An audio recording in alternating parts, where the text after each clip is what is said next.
Hey, good morning, everyone. Start of a new week. May 6th, I believe, is the correct date.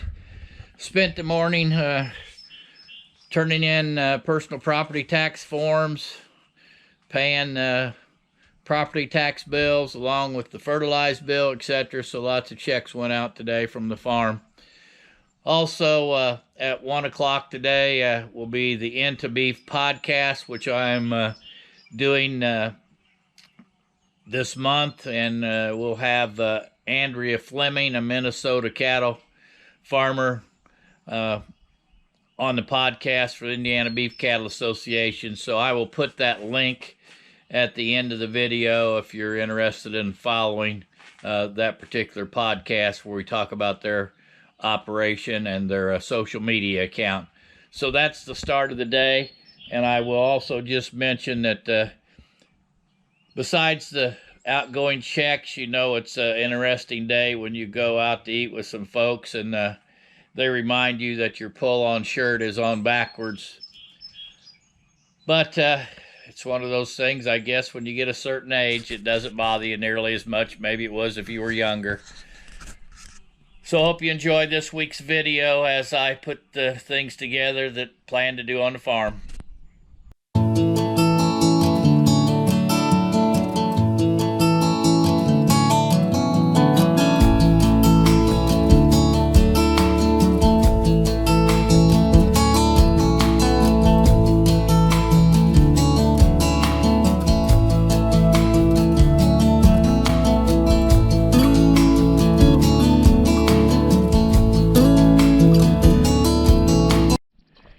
Well, again, just here's the group of replacement heifers. They're up at the feed bunk eating some hay, and they're going to go to pasture here within the next couple weeks. Also out in the field, the cows that you just saw that I had up, they're out slowly grazing. The pasture's pretty short here, but I take them to another pasture, which is only about a mile away. And the grass there is really, really good. So they'll be going to summer pasture soon. I try and wait till I've done artificially inseminated the group at least one time. Sometimes I will take the better cows and hold them for another 21 days to make sure that they get bred. But if not, the bull always fixes my mistakes.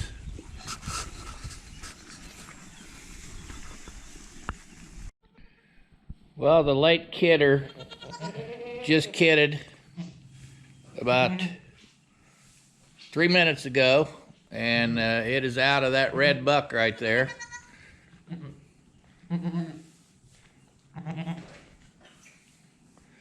Hopefully there's a twin, and it comes out with a little bit of color. You can see this one's got some color to it.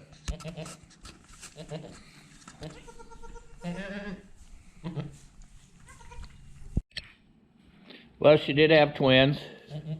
I've got their navel sprayed, and she's trying to get rid of her afterbirth.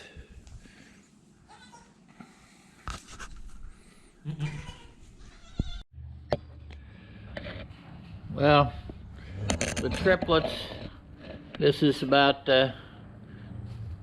I don't know, about 8 hours later. I think they've all nursed. We've got one teat on the goat that probably is not working, but there is two smaller ones that are working just fine. So I may have to bottle feed one of them. I'm actually ordered a bucket feeder that I'll just hang in here, so any of them that need some extra milk, they'll be able to get it.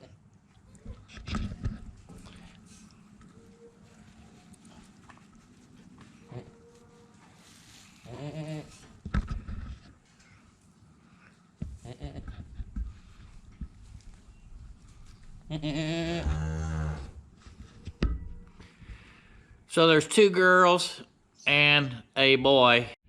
Well, I just thought I'd film some of the more interesting clouds this evening. The rains might accidentally miss us, but the cloud cover is certainly interesting.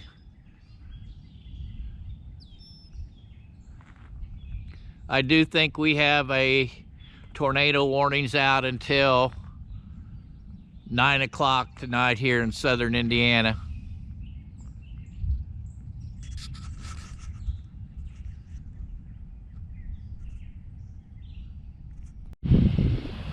So for all you old timers out there that took a typing class instead of what it's called now keyboarding, what is the old typing speed test? The rain in Spain falls mainly in the plains. Is that what the typing lingo was back in the day?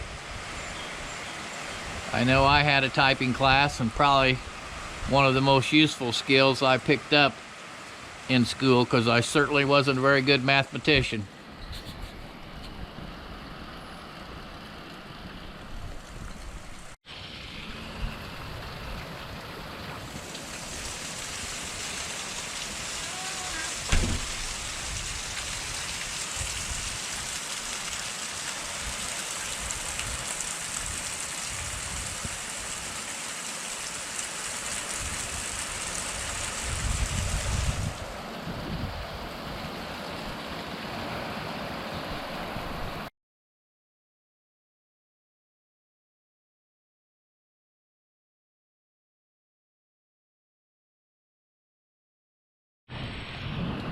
Well, my number one ABS salesman is here to drop off some semen. I won't tell you why he's dropping the semen off, but he picked a fine time to come too. It's only rained a half an inch in the last 20 minutes.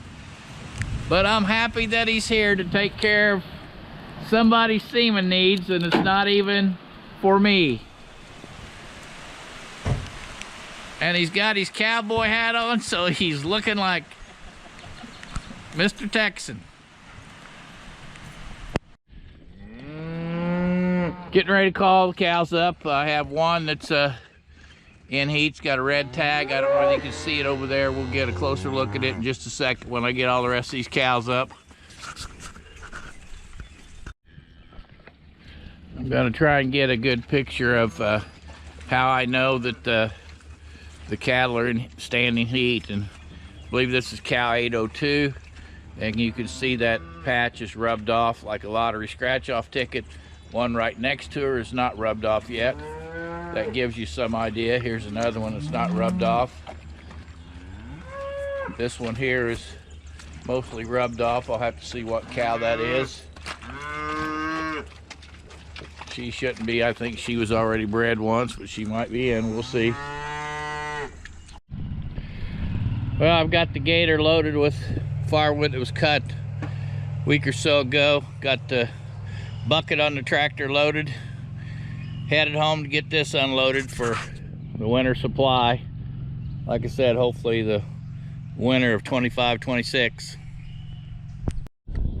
Well, finally, number 22 calf is on the ground, and one more to go, so I'm pretty happy about that. I'm out doing morning chores. Here's the triplets.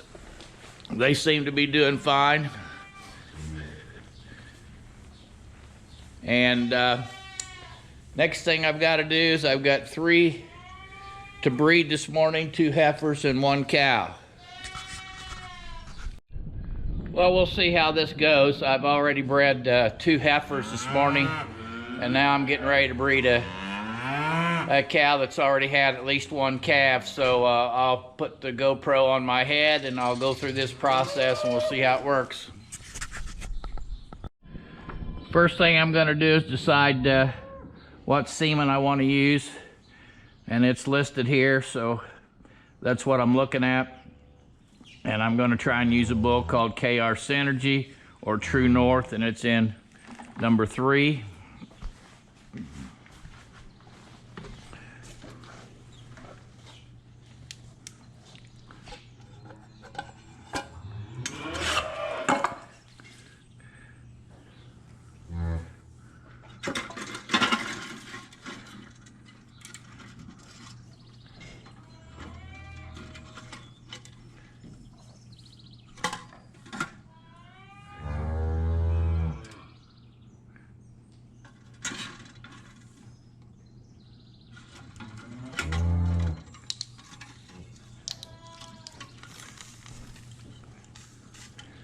KR Synergy, and that is the last straw of that I got, so I can mark that off my list.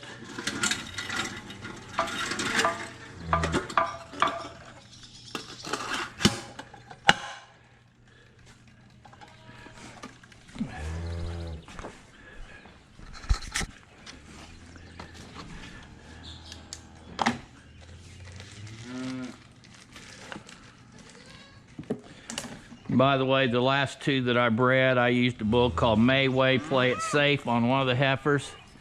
And then I used another bull that came from Griswold's that was another similar bull by the same name called Play It Safe.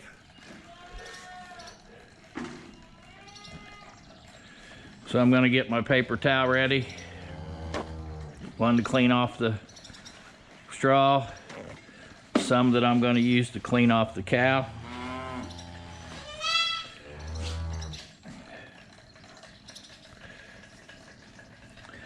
Give that semen just a minute or so to thaw.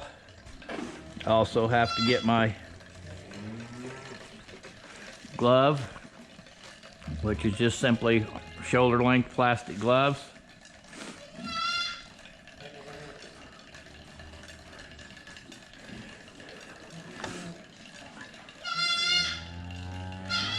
You can hear the goats in the background. That's the latest set of triplets.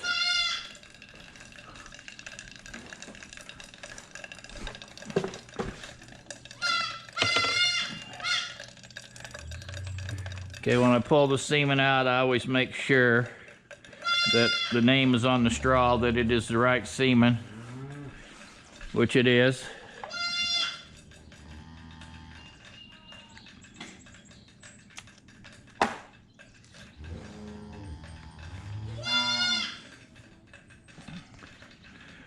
Load the gun.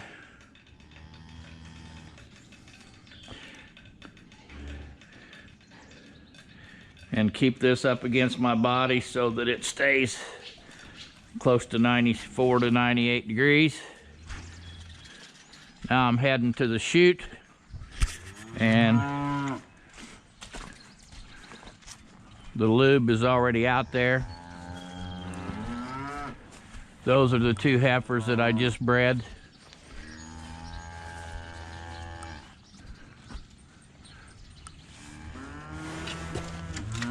And if you can't tell by the mud in the lot, we have had quite a bit of rain. So therefore, everything is pretty darn muddy.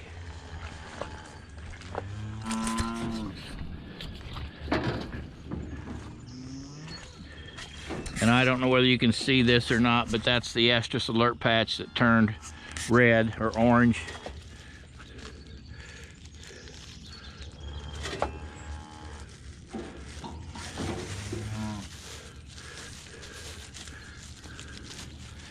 Got to put the glove on, open up the side of the chute,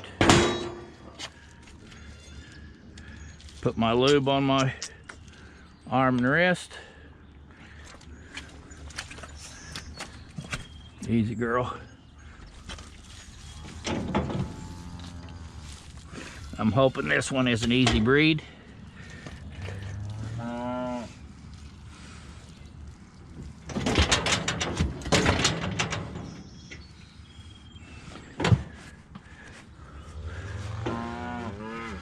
Wipe off the vulva. Insert the rod at a 45-degree angle.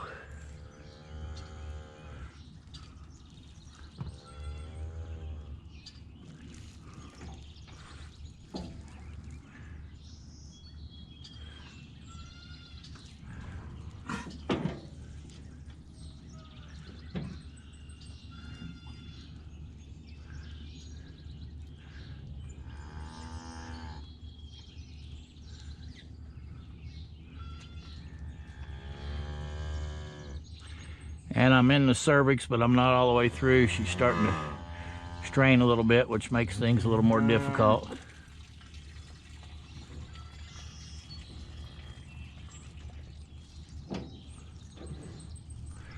There, I'm through.